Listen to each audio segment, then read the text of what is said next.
SC आरक्षण त्याच्यामध्ये उपवर्गीकरण ही गोष्ट योग्य आहे की अयोग्य आहे हे आपण सविस्तर बघू. त्याआधी जो अधिकार पार्लिमेंटला आहे आणि राष्ट्रपतीकडे आहे, तो अधिकार जो सुप्रीम कोर्टने तो अधिकार राज्य सरकारचे जे मुख्यमंत्री आहेत त्यांना का दिला, हा मोठा प्रश्न आहे. कारण जर तुम्ही मुख्यमंत्र्याला अधिकार दिला तर प्रत्येक जातीमध्ये भांडणं होणार. त्याच्यामुळं जो काही अधिकार आहे तो अधिकार पार्लिमेंटला होता आणि राष्ट्रपतीकडे होता. तो तुम्ही अधिकार का घेतला, हा सवाल आहे इथल्या जनतेचा. आणि जर उपवर्गीकरण करून जर समाजाचं भलं होत असेल तर मग त्यांनी सामान्य प्रशासन म्हणजे जो सामान्य प्रशासनचा GR आहे त्याच्यामध्ये ओपनच्या जागा SC ST OBC यांना भेटणार नाहीत.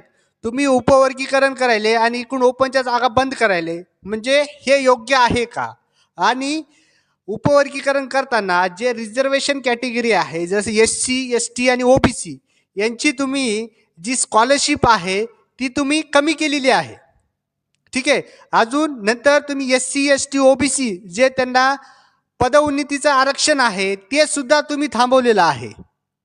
म्हणजेच जे काही तुम्ही करायले फक्त हा डाव SC उपवर्गीकरणापुरताच आहे का? मग ST कॅटेगरी कुठे गेली, मग OBC कॅटेगरी कुठे गेली? ह्यांना तुम्ही ह्यांचं बी उपवर्गीकरण करणार का फक्त SCचंच उपवर्गीकरण करणार, हा मोठा प्रश्न आहे. प्रत्येक जातीला वाटते की आम्हाला काहीतरी भेटलं पाहिजे. जर तुम्हाला भेटत असेल ती योग्य गोष्ट आहे, पण तुमचा जो रिझर्वेशन कॅटेगरीचा आहे जर तुम्हाला जास्त मार्क पडले तर तुम्ही ओपनमध्ये जात असता. ती तुमची सीट बंद करण्यात येत आहे सामान्य प्रशासन विभागाच्या अंतर्गत, सेंट्रलला असेल किंवा स्टेटला असेल.